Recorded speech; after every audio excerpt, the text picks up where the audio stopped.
제26장 가장 무서운 죄 시기. 이는 그가 그들이 시기로 인하여 그를 넘겨준 것을 알기 때문이더라. 마태복음 27장 18절. 그러나 유대인들이 무리를 보자 시기로 가득 차서 바울이 말한 것들을 대적하여 반박하고 모독하여 말하니라. 사도행전 13장 45절. 그러나 믿지 않는 유대인들은 시기하여 시장터에서 불량배들을 데리고 와서 무리를 모아 온 성읍을 소란하게 만들고 야손의 집에 쳐들어가서 사도들을 백성에게로 끌어내려고 하더라. 사도행전 17장 5절. 시기야말로 원죄라고 할 수 있다. 바울은 돈을 사랑하는 것이 모든 악의 뿌리라고 했다. 디모데전서 6장 10절. 이 구절은 이 시대에 정확하게 적용되지만 모든 악의 유래를 말한 말씀은 아니다. 이는 성경에서 모든 악이 사탄과 함께 시작되었기 때문이다. 죄악은 아담 안에 있기 전에 먼저 사탄 안에서 발견되었다. 에스겔 28장 15절. 사탄 안에 있던 원죄는 돈과 관계가 없었다. 그의 타락은 이사야 14장에서 볼 수 있는데 그것은 아담이 등장하기 한참 전의 일이었다. 루시퍼는 이렇게 말했다. 내가 하늘에 올라가서 내가 내 보좌를 하나님의 별들보다 높일 것이요. 내가 구름들의 높은 곳들 위로 올라가 내가 지극히 높으신 분같이 되리라. 이사야 14장 13, 14절. 마귀는 하나님을 시기했고 거기에서 모든 문제가 시작되었다. 진노는 잔인하고 성냄은 사나우나 시기 앞에 누가 설 수 있으리요. 잠언 27장 4절. 대개의 경우 시기는 좌절된 야망에서 비롯된다. 바울이 육신적인 그리스도인의 주된 특징을 묘사할 때 결코 세속적이라고 말하지 않았다. 즉 그저 담배를 피우거나 술을 마시고 빙고 게임을 하고 영화관에 가고 온몸을 드러내는 짧은 옷을 입거나 코와 귀를 뚫는 사람이라고 말하지 않았다. 육신적인 그리스도인의 두드러진 특징 중 하나는 그 마음에 있는 시기였다. 고린도전서 3장 1에서 3절. 한편 질투는 사랑과 연관된 감정이다. 성경은 하나님을 질투하는 하나님으로 묘사한다.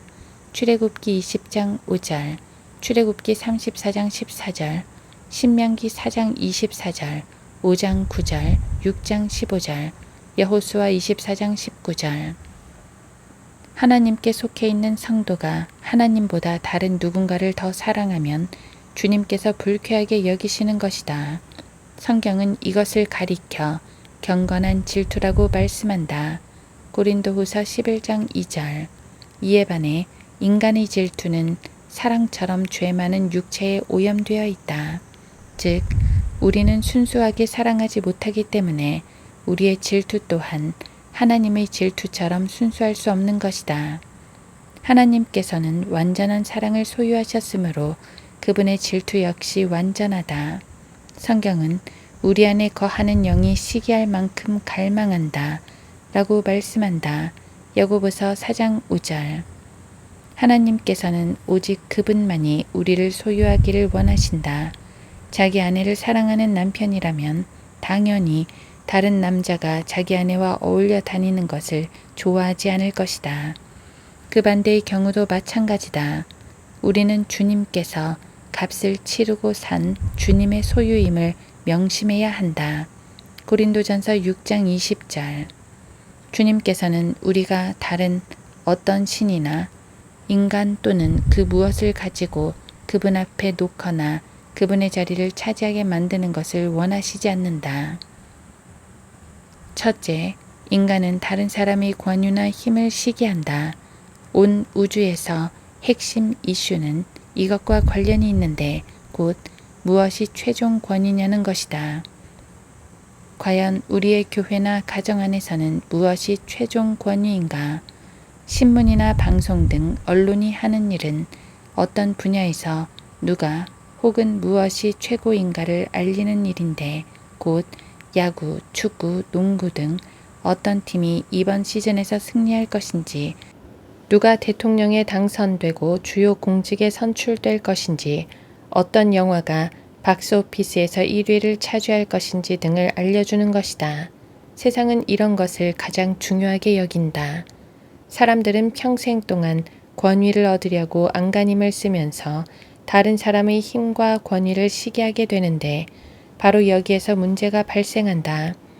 1880년 이후로 지금까지 영어로 된 성경 번역본들이 323가지나 출간되었는데 사람들은 출간될 때마다 킹제임스 성경과 자기들의 번역본을 비교한다. 그들은 모두 하나의 성경, 곧 킹제임스 성경을 대체하고 싶어 한다. 왜냐하면 킹제임스 성경이 절대 기준이자 최종 권위이기 때문이다. 말하자면 그들은 킹제임스 성경의 권위를 시기하고 있는 것이다. 어떤 사람이 다른 누군가의 힘이나 권위를 시기하고 욕심낼 경우 대개는 정신 이상자가 된다. 히틀러 역시 권총으로 자기 머리를 날려버릴 때까지 엄청난 슈퍼 무기를 만들어서 세계를 정복하려고 했었다. 오늘날 팔레스타인에서 일어나고 있는 일도 이와 동일한데 아랍의 모슬렘들은 하나님께서 그 땅을 이스마엘이 아닌 이스라엘에게 주신 것을 배 아파서 죽을 정도로 시기하는 것이다. 마피아들 역시 1년에 400만 달러 이상 벌면서도 만족하지 못하고 더 많은 돈을 원한다. 어떤 NBA 농구 선수는 1년에 600만 달러를 벌면서도 이에 만족하지 못하고 2,800만에서 3,400만 달러의 연봉을 욕심낸다. 그러고도 나중에 가서는 파산하고 만다. 연간 200만 달러로도 만족하지 못하는 사람이라면 차라리 지상에서 사라져주는 것이 다른 사람들에게 그나마 도움이 될 것이다. 건전한 마음은 육신의 생명이나 시기는 뼈를 썩게 하느니라. 잠언 14장 30절. 둘째, 어떤 성도는 다른 성도가 사역자로 부르심을 받는 것을 시기한다. 하나님께서는 모세를 부르셔서 이스라엘 민족을 이집트에서 이끌어내어 약속의 땅으로 인도하게 하셨다. 마찬가지로 그의 형 아론을 선정하시어 대제사장으로 삼으셨고 그의 누이 미리암은 여선지자로 삼으셨다. 그럼에도 아론과 미리암은 그들의 형제 모세를 시기했다. 주께서 참으로 모세를 통해서만 말씀하시느냐, 우리를 통하여서도 말씀하시지 아니하느냐. 민수기 12장 2절. 바로 그것 때문에 미리암은 문둥병자가 되어 7일 동안 진영 밖에 있어야 했다.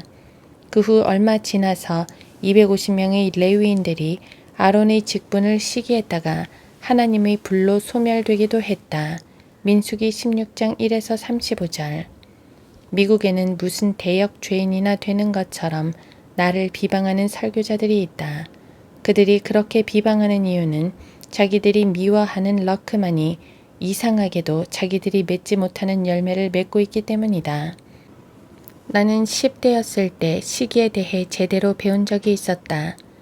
당시 함께 어울려 다니던 친구들이 있었는데 어느 날 밤 나는 그 친구들, 곧 레니, 에드 그리고 한 여학생과 같이 레니의 차 안에서 맥주를 마시고 있었다. 그런데 내가 잠시 차에서 내렸을 때 레니는 갑자기 왜 그렇게 문짝을 세게 닫는 거야? 하면서 뜬금없이 화를 냈다. 그날 우리는 거의 싸울 뻔했지만 도무지 그가 화를 낸 이유가 무엇인지 알 수 없었다. 나중에 에드가 그 이유를 알려주었는데 영문을 몰라 울먹거리던 내게 이렇게 말했던 것이다. 너는 레니가 없는 것을 가졌고 레니도 그걸 알기 때문에 그랬던 거야. 이런 일은 내가 구원받은 후에도 있었다. 첫 번째 아내가 떠났을 때 나는 당시에 목회하고 있던 브렌트 침례교회에서 사임할 참이었고 이에 교회는 후임 목사를 구하기 시작했다. 하지만 후보자들이 모두 거절했는데 러크만을 쫓아내지 않는 한 교회를 맡을 수 없다는 것이 그 이유였다. 나는 분명 사역을 그만두려 했고 어떤 목사와도 협조를 하면서 정리할 준비가 되어 있었다. 도대체 무엇이 진짜 문제인지 잘 알지 못했던 내게 센트럴 침례교회의 부목사였던 친구가 그 이유를 알려줬다. 진짜 문제는 말이지, 러크만, 자네가 너무 큰 거물이라는 거야. 나는 대꾸했다. 뭐라고? 내가 거물이라고? 무슨 말도 안 되는 소리야. 지금 미국 전역에서 나와 자기의 처지를 바꾸고 싶어하는 설교자가 어디 있겠어? 디오트레페는 으뜸이 되기를 좋아했지만 그렇게 될 수 없었다. 남침례 교회들에서는 이런 집사들이 넘쳐난다. 자기들이 교회를 좌지우지해 놓고서는 모든 비난은 목사가 받게 만드는 것이다. 이들은 하나님의 말씀을 공부하고 사역에 뛰어들기를 거절했던 자들이다. 이들 대부분은 과거에 하나님의 부르심을 받았음에도 사업가로서 돈과 명예를 버리지 못했기에 직접 사역의 짐을 지지는 않았는데 이제 와서는 배후에서 교회를 조정하려 함으로써 조금이나마 자신의 양심을 달래보려 했던 것이다. 나는 미국 전역을 돌아다니면서 그런 자들을 많이 보았다. 셋째, 어떤 성도는 다른 성도의 의로움과 영적 성장을 시기한다. 카인이 자기 형제 아벨을 죽인 이유가 무엇인가? 이는 그 자신의 행위는 악하고 그 아우의 행위는 의로웠기 때문이라. 요한일서 3장 12절. 암흑 시대에 왜 카톨릭 교도들이 진짜 그리스도인들을 죽였는지 아는가? 왜 모슬렘들이 지금도 그리스도인들을 죽이고 있는지 아는가? 로마 카톨릭이나 모슬렘은 하나님의 의를 소유하지 못한 반면 그리스도인들은 소유했기 때문이다. 하나님의 의는 예수 그리스도이시다. 로마서 10장 3, 4절. 우리가 그분을 믿었을 때 하나님의 의를 값없는 선물로 받은 것이다. 로마서 10장 9, 10절, 5장 17, 18절. 넷째, 어떤 성도는 다른 성도가 하나님과 갖는 교제를 시기하기도 한다. 다윗을 시기한 사울은 그를 살해하려고 했다. 왜 그랬는가? 하나님께서 그와 함께 하시고 자기와는 함께하지 않으심을 알았기 때문이다. 바리새인들이 예수님을 시기한 이유들 중 하나는 주님께 큰 무리가 모여들었기 때문이다. 나도 사역을 하는 동안 항상 이러한 시기를 경계해야 했다. 나 같은 사람은 거대한 군중 앞에서 설교하고 많은 열매를 맺는 것처럼 보이는 빌리 그레이엄 같은 사람을 시기하기 쉽기 때문이다. 그래서 나는 혹시라도 그를 시기하게 될까봐 일부러 킹제임스 성경을 믿는 믿음의 문제를 제외하고는 일체 그를 비평하지 않았다. 또한 빌리 그레이엄처럼 큰 무리가 나를 따르게 할 목적으로 타협하지도 않았는데 그렇게 했다면 내가 그를 시기했을 것이기 때문이다. 나는 하나님께서 내게 가르치라고 주신 젊은이들로 만족한다. 펜사콜라 기독교 대학, 밥존스 대학, 리버티 대학 등은 젊은이들을 끌어모으려고 큰 건물들과 예쁜 여학생들을 찍은 사진을 안내책자에 담아 배포하지만 나는 성경을 제대로 배울 수 있다는 한 가지 사실만으로 학생들을 모집하고 있다. 나를 따르는 젊은이들은 거리로 나가서 복음을 외친다. 그러나 다른 기독교 대학들은 학생들에게 그렇게 하도록 가르치지 못한다. 그래서 하나님께서 내게 주신 그리 많지도 않은 학생들을 보며 시기하는 것이다. 만일 당신이 사역자라면 하나님께서 다른 설교자에게 주신 열매들을 보면서 시기하지 않도록 주의해야 한다. 내가 빌리 그레이엄을 많이 비평하지 않은 또 다른 이유는 그를 시기하고 비평했던 존 R. 라이스나 밥 존스 시니어에게 일어난 일을 보았기 때문이다. 언젠가 오브린 미첼이라는 목사와 함께 플로리다 주에 있는 한 도시에서 집집마다 다니며 복음을 전하고 있었다. 그런데 그가 갑자기 식은땀을 흘리면서 이렇게 고함쳤다. 러크만 형제, 결코 젊은 설교자를 시기해서는 안 된다네. 혹시라도 하나님께서 어떤 젊은 설교자를 사용하시는 것을 볼 때 시기심이 나거든. 그때가 바로 가장 큰 문제에 봉착한 순간임을 명심하도록 하게. 나는 네, 아무렴요 라고만 대답하고 가볍게 넘겼다. 나중에 알게 된 사실이지만 얼마 전 하늘나라로 간 프랭크 노리스 목사가 죽기 전에 보샹빅 목사를 공격하며 온갖 비방을 서슴지 않은 일이 있었다. 그 일로 전 세계에서 가장 큰 독립 침례교회들의 친교회가 둘로 쪼개졌는데 프랭크 노리스의 교회보다 그의 동역자였던 보샹빅이 담임한 교회의 규모가 더 커진 것이 문제의 발단이었다. 대부분 프랭크 노리스가 자기보다 성경을 더 잘 가르친 보샹빅을 시기해서 생긴 일이라는데 동의하고 있다. 그로 인해 전 세계에서 가장 큰 침례교 친교회가 박살나고 만 것이다. 다섯째, 사람들은 다른 사람이 가진 돈을 시기한다. 이것이 바로 마르크스 공산주의가 시작된 이유다.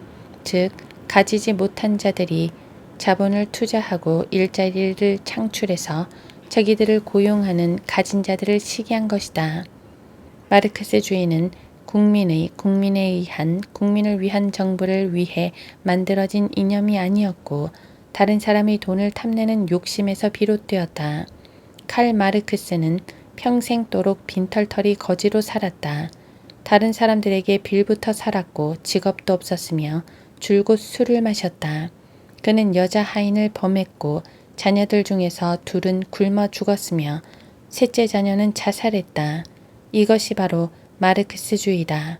즉, 내가 먼저, 너는 그 다음인 것이다. 마르크스는 부자들처럼 일하지 않으면서 그들이 가진 것을 얻고 싶어 했다. 그는 한 번도 농장이나 공장에서 일해본 적이 없는 일자리를 얻지 못한 언론인이었다. 왜 세상 다른 나라들이 미국을 증오하는지 아는가? 다른 나라들에 비해 미국이 부유하기 때문이다. 미국이 부유하게 된 이유는 다른 무엇보다도 오랫동안 킹제임스 성경을 믿고 설교하는 설교자들이 있었고 또 성경을 전 세계로 보냈기 때문이다. 카톨릭 국가나 불교 국가 혹은 무신론 국가들도 미국이 부러우면 자기들의 신들을 버리고 진리의 하나님을 믿으면 된다. 나는 오래전에 시기에 대해 승리하는 법을 배웠다. 인디언 속담에 이런 속담이 있다. 다른 사람의 신발을 신고 2달 동안 걸어보기 전에는 그 사람을 판단하지 말라. 다른 사람을 시기하는 마음이 들 때마다 나는 이렇게 자문한다. 럭크만, 너는 저 사람이 그것을 갖기 위해 경험해야 했던 일을 너도 겪고 싶니? 펜사콜라 기독교 대학처럼 커다란 캠퍼스에서 수천 명의 학생들을 가르치고 싶은 거야. 그러나 나는 그 대학교의 설립자인 아를린 홀튼처럼 베카 홀튼 같은 여자를 데리고 살고 싶지는 않다. 또한 홀튼 부부처럼 평생 자식 없이 살기를 원치 않는다. 나는 성경 다음으로 소중한 것이 아이들과 개들과 함께 사는 것이라고 생각한다. 또한 그 학교처럼 킹제임스 성경을 믿는 믿음에 관한 한 세상과 타협하고 싶지도 않다. 그래서 나는 하나님께서 내게 주신 것들로 만족한다. 곧 호화스럽지는 않아도 내게 사역을 위한 건물 2채를 주셨고 약 200명의 학생들을 주셨으며 10명의 자식들을 주셨고 킹제임스 성경을 믿는 교회와 학교를 주신 것이다. 만약 우리가 다른 형제자매들을 시기하고 있다면 하나님께서는 우리를 어떤 때는 몇 년이고 사용하시지 않을 것이다. 나는 그런 경우를 많이 보았다. 분노가 미련한 자를 죽이고 시기가 어리석은 자를 죽이느니라. 욥기 5장 2절.